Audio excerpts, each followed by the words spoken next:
tuloy-tuloy ho yung programa ng Bitag Live, hamon ho to eh. Kung inyong matatandaan last year na dumating ho si Ray Herrera sa programa namin at sinabi niya na yun daw ho yung mga ganyan, pagagalingin niya, sinubukan ho namin tutukan in 6 months at nakita ho namin yun hong naging resulta. Pinakita ho namin yung mga resulta pero hindi ho kami nag-i-endorso, kayo ho magbabalanse. So nakita ho namin so far so good. Kaya lang, may issue ho ngayon. So, bago ho tayo mag-uumpisa, babatiin ho muna natin at nandito ho ngayon. Good morning. Good morning. Magandang umaga po. Abay, mukhang hindi na malaman kung sinong host. Baka ikaw na ako ah. Alam po nyo, ibinabagay ko lang po sa pagkadesente ng programa nyo. Sapagkat nung ako, nung unang dumating dito, naka-short lang. Ngayon, naka-Amerikano na po ako ngayon. Alright. Anyway, eto ho ngayon mga kaibigan, ano? Maganda hong usapan to. Pakinggan nyo ho na maigi, kayong mga dalubhasa, kayong mga doktor, kayong mga sa DOH, kayong mga nasa Bureau of Food and Drugs Administration, kayong mga nasa Philippine Medical Association, at kayong mga manunood. Isa lang hong layunin namin dito. May mga naglabasan na ho ng mga balita before that, even mga politiko. Isa ho si Senator Juan Ponce Enrile na pinaigting na kung maaari bantayan ho lahat ng mga herbal na naglalabasan sa merkado. Kabilang na ho doon si Ray Herrera at kanyang Ray Herbal. So yung hamon ho namin sa DOH, kung nanonood ho kayo sa amin, pakinggan niyo ho na maayos to, ano? Dito ho ngayon si Ray Herrera at bago ho kami kanina, nag-uusap ho kami, inisip ho namin, ako ho ang inyong lingkod, na kung si Ray ho ba papayag sa hamon na lahat ho ng mga herbal na binebenta sa Pilipinas, lalo ng gawa sa Pilipinas, kasi may mga herbal na mga imported, di ba? Opo, marami po. Mga ilan kaya yon?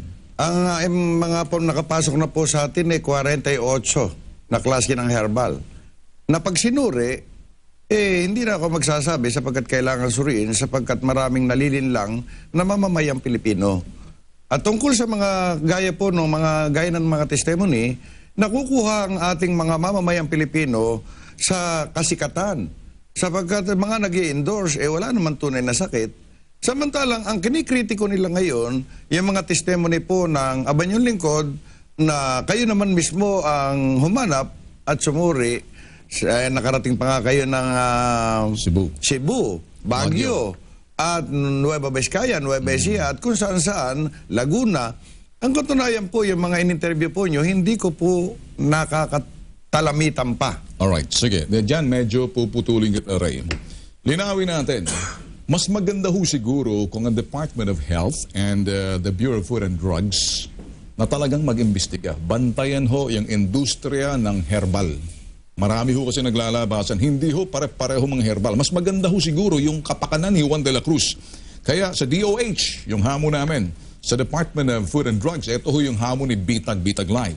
Pati sa iyo na rin, Ray Herrera, kasama na dyan.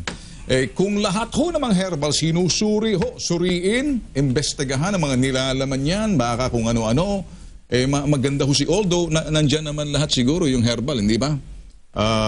Yung ilang sangkap ng itong mga herbal na sinasabi mo dito sa Ray Herrera, sa iyo pa lang. Opo. At yan po, mula sa plantasyon, sa pagkakatanim, pwede na po suriin ng magsusuri. Mula sa pag-aalaga, mula sa pagtatanim, hanggang sa inaani, hanggang sa iproseso po sa planta. Meron po tayong tinatawag na processing na ginagawa. Hindi po katulad no sinasabi nila, ang kabut na lang lumitaw yung herbal, saan ba plantasyon nyo? Misteryo. Saan bang laboratory nyo? Hiwaga. Medyo malabo po yon. Kaya sa susunod po, pagkagaling ko ng United States, maaari nyo nang imbestigahan yung ating tinatawag na plantasyon at yung tinatawag po nating laboratoryong kapraso, sapagkat sa ngayon, maraming nalilinlang at maraming nagsasabi na gumasta ng almost 1 million. Yun po pala ng suriin, darak lang. Grabe po. Kaya ako, hindi naman ako naninira. Ikaw ang nagsasabi, ikaw herbalist ka rin. Parang ganititing, hinahamon mo yung ibang mga kapwa mong herbalist. Maganda yan kasi ikaw mismo, ako'y natutuwa dahil ako'y investigador sa media at gusto kong hamunin ang lahat ng mga may herbal. Pero kung ang nagsasalita ho si Ray Herrera, herbalist din. Opo. Itatamaan ka rin dito. Ay, mainam Hindi po ka yan exempted. Mainam po yun. Sapagkat Ang gusto kong sabihin, bago ka magsalita at titingnan mo yung uling ng iba sa mukha nila, nakakasiguro ka ba? Wala ka bang uling? kung may kapintasan man po siguro ako, yun sa pinag-aralan lang. Hindi yun. Huwag natin pag-usapan yan. Opo. Ang pinag-uusapan yung bisa at yung anong nilalaman ng herbal mo, lihiti mo ba, peke ba, totoo ba? Kasi baka pare-pareho lang kayo mga herbal. Opo, ako'y nakalaampong pa sa ilalim sa pagsusuri. Una-una, yung mga, gaya ng mga lumalabas ng mga testimony, yung mga na-interview at yung mga interviewin at yung mga darating na panahon, nakalaan po akong ipasuri sa doktor at dalhin yung medical record. Hinahamon ko po yung mga nagsisabi na terminal case, yung mga nagsabi na puputulan ng paa, yung mga nagsabing papalitan ng kidney. Yun din tumingin, doktor na yon, Mr. Bitag, ang gusto kong tumingin do sa pasyente na sinabi nilang wala ng pag-asa. Kaya nga, ang hamon ko doon sa mga natulungan ng Reherbal, ang kahirapan sa ating bansang Pilipinas kung minsan nagtatampo ko Yung salitang magpagaling hindi ko masabi. Ang kailangan lang sabihin ng isang herbalist, lunas. Abay, ano ba naman kako yan? Kung yung tao nagsasabing siya gumaling, palagay ko, wala pong dahilan, Mr. Bitag. May punto roon, kaya lang hindi ka doktor Ang doktor lang nagsasabi nagpapagaling sa siyensya ng medisina. Ngayon, ang herbal, ako'y sangayon na nagbibigay lunas. Ano ba pagkakaiba ng lunas at galing? Yung pong salitang medyo sosi po yung salitang galing. Yung lunas, medyo sa bagay. Nalulunasan lang, hindi ka gumaling. Na hindi gumaling. Pansamantalang lunas. Pansamantala. Dapat po baligtarin. O sige. Kamukha po ng diabetes. Pag tinanong mo, doktor, Dok, may kagalingan pa ba itong aking sakit na diabetic? Ay, wala na, iho. Forever and ever. Hindi ba pag may diabetes ka, lifetime yan? Yun ang sabi ng doktor. Bakit? Ang simputin. Naku po, siyempre, pagka-diabetes po siyang tao, Okay. walang kabuhay-buhay. Okay, sige. Binantayan ko yung sinabi mo kanina kasi ako nag-aabang lang ng mga binibigkas nyo. No? Lahat na testimonya sa TV, sa radyo, kabilang na roon, dapat suriin, investigahan. Yung mga katauhan na nagbibigay ng testimonya na sila'y gumaling. Opo. At ang isa ko pang hamon, bukod sa aming mga herbalist, kami mismo ipa-check up. Baka Bakit? Aba, merong Baka may sakit sa utak, baka may sakit sa may mga karamdaman. isa po yun.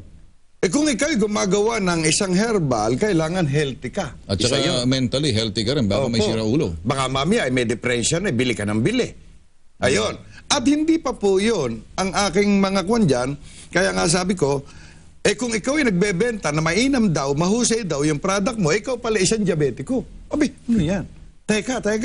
Nagbebenta ka ng sakit sa high blood, ikaw pala may high blood.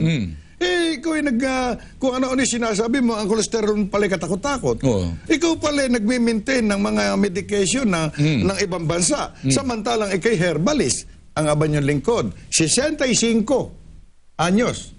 Abe, ako pa po ang lumalakad sa kabundukan. So gusto niyo sabihin lahat ng mga herbalist na nagbebenta ng kanilang mga herbal, kinakailangan suriin ang katauhan nito, ang pagkatao nito, At saka yung ginagawa. background nito, at saka yung ginagawa nilang herbal. Opo.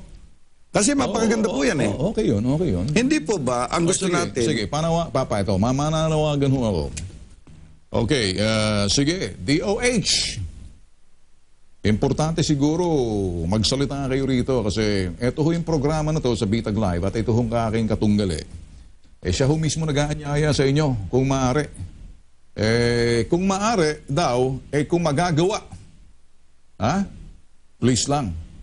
Imbestigahan nyo, suriin nyo yung mga katauhan ng mga itong individual o korporasyon o kumpanya na ang gawa ng gumagawa ng herbal. Kasi baka mamaya mentally unfit yan. Di ba? Opo. Walang galang lang ho. Opo. Pero hindi ho kayong ibig kong sabihin, yung iba. Hindi po. Ako Pero ngayon nakikita ko, humaharap ka sa akin, sinusuri nga naman kita. Doon sa mga ayaw humarap na ang programa ho ng Bitag Live, Decente ho, kung talagang meron kayong galing, kung talagang naniniwala ka sa produkto ninyo, kung talagang ginagamit yung produkto ninyo, mabisa yan, at medyo nagbibigay lunas, wala namang problema na kayo pumunta rito. Talagang bibigyan namin kayo ng decente pagkakataon at magpaliwanag. Kasi kung ano man yung makikita doon sa herbal niyo, dulot niyan, kabutihan at makakatulong, magbibigay lunas sa maraming may karamdaman. Kung anumang karamdaman na yan na papagalingin or mabibigyan lunas ng herbal ninyo, bakit hindi? Karamihan dito sa ibang mga tagal na ako nananawagan, wala man lang nagte-text sa inyo. Wala man lang nag-i-email, pwede naman kayo mag-email. Wala man lang pwedeng tumembre, Mr. Tulfo po, pwede. Ito, nag-a-advertise kayo ng milyon-milyon. Kung sino-sino mga programa ginagamit ninyo, bago muna kayo mag-i-endorso o bago kayo pupunta sa ibang mga programa o maggamit ng mga dyaryo o radyo o telebisyon, pasuri muna kayo dito sa programa na to. Pag medyo pumasa kayo sa pamantayan at dahil